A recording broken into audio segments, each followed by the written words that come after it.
Bem, nós vamos agora mostrar como obter, a partir da equação de movimento, a função horária x de t, que representa a posição como função do tempo para um movimento harmônico simples.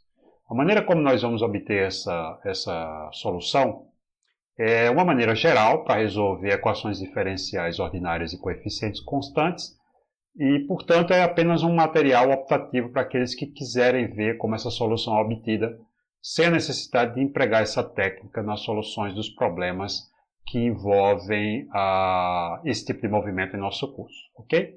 Então, bom, vamos começar relembrando aqui que a nossa equação de movimento para esse problema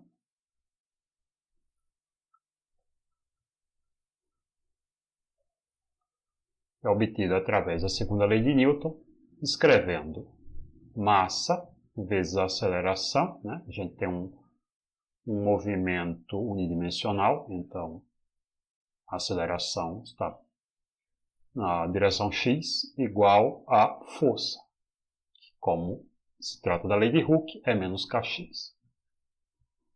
Bem, então, nós temos aqui simplesmente a expressão da força e aqui massa vezes aceleração. Bom, eu vou escrever essa equação de um jeito mais simples, dividindo os dois lados dela pela massa. Então, passo a ter d2x dt2 igual a menos k sobre m vezes x. Bom, isso daqui pode ser escrito como d2x dt2 mais, vou passar esse termo para o lado de lá, ômega zero ao quadrado vezes x igual a zero. Onde esse termo novo, ômega zero, é a raiz quadrada de K sobre M, da razão entre a constante elástica e a massa presa na mola. Bom, então a gente tem que resolver essa equação aqui. Essa é uma equação diferencial ordinária de segunda ordem, porque a maior derivada que aparece nela é uma derivada de segunda ordem, e coeficientes constantes, porque todos os termos que multiplicam as derivadas ou a própria função são constantes no tempo.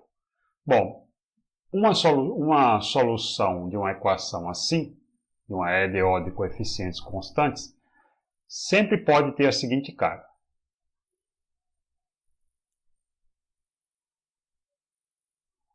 Uma exponencial de uma constante lambda vezes o tempo t.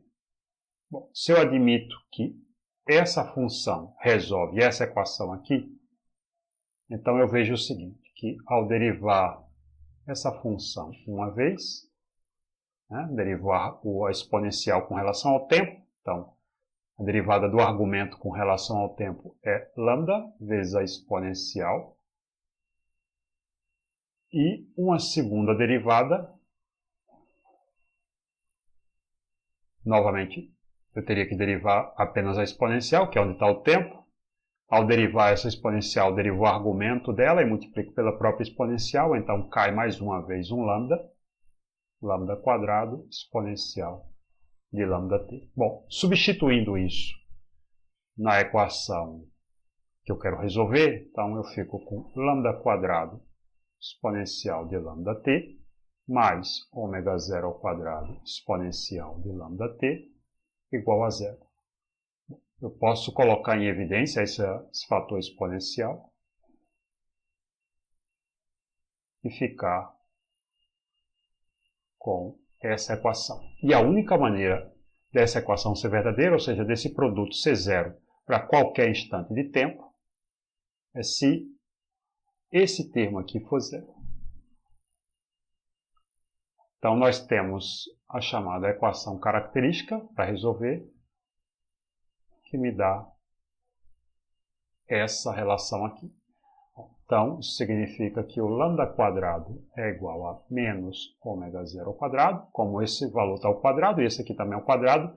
Nós sabemos que números reais ao quadrado sempre resultam em valores positivos, mas aqui claramente é um valor negativo. Então, para que isso seja verdade, eu tenho que ter uma solução complexa.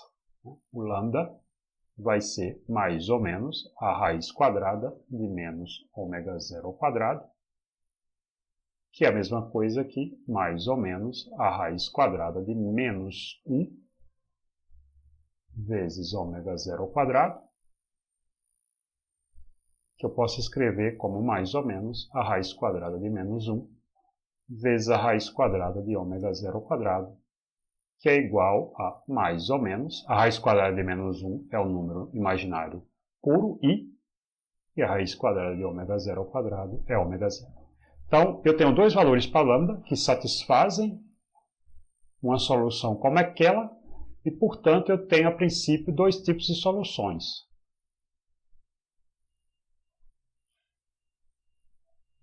Que são uma que eu vou chamar de x1, que é a exponencial do lambda positivo, então, i ômega zero vezes t, e uma outra que é com o valor negativo, menos i ômega zero vezes t. Então, a solução geral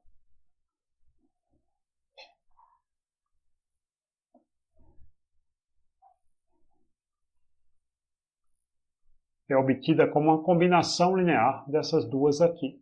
Então, x de t vai ser alguma coisa como uma constante a vezes x1 mais uma constante b vezes x2, ou seja, a exponencial de i ômega zero t mais b exponencial de menos i ômega zero t. Essas constantes a e b, elas são determinadas pelas condições iniciais do problema, ou seja, pelo valor t igual a zero do x e da sua derivada, que seria a velocidade. Bom, mas para deixar na forma que eu desejo, eu vou substituir essas duas constantes por outras duas constantes. Então, eu não vou mudar o problema. Então, eu vou definir duas novas constantes a partir dessas originais, azinho e bzinho, como sendo azinho igual a 1 azão dividido por 2, exponencial de i vezes φ, e bzinho como sendo azão sobre 2, exponencial de menos i vezes φ. Então, eu não mudei o problema porque eu estou substituindo as constantes azinho e bzinho por duas outras constantes que são azão e φ. Ok? Bom, sendo assim, eu terei que a solução geral, x de t, é razão sobre 2, exponencial de iφ, exponencial de i ômega zero t, mais razão sobre 2, exponencial de menos iφ, exponencial de menos i ômega zero t. Eu posso juntar esses produtos de exponenciais, né, usando a propriedade de que o produto de duas exponenciais é a exponencial da soma dos argumentos. Então, eu teria a exponencial de i, posto em evidência, ômega zero t mais φ. Enquanto que aqui eu tenho exponencial de menos i, ômega zero t mais φ. Bom, agora eu vou aqui chamar a atenção para uma propriedade que define a exponencial complexa, que é a chamada identidade de Euler. Essa identidade diz que a exponencial de um número complexo, como iθ, é definida como sendo o cosseno de θ mais i seno de θ. Okay? E se eu uso essa identidade, então eu tenho que a exponencial de menos iθ, que é o complexo conjugado dessa daqui, onde eu simplesmente mudo o sinal da parte complexa, é cosseno de θ menos i seno de θ. Okay? Quando eu simplesmente mudei o sinal da parte complexa, aqui era positivo, passa a ser aqui negativo. Bom, sendo assim, então, se eu somo a exponencial de iθ com a exponencial de menos iθ, seu complexo conjugado, ao somar esses dois resultados aqui, a parte do seno se cancela e eu tenho duas vezes o cosseno de θ. Vejam que esse tipo de soma é exatamente o que eu tenho aqui. Então, eu passo a ter o seguinte. Então, x de t seria igual a colocar o a sobre 2 em evidência, E aí eu tenho, multiplicando isso, a exponencial de I ômega 0t mais φ, mais a exponencial de menos I ômega 0t mais φ. Tá?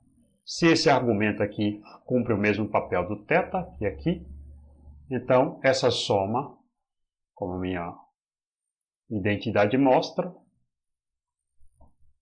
seria 2 vezes o cosseno de ômega 0t mais φ.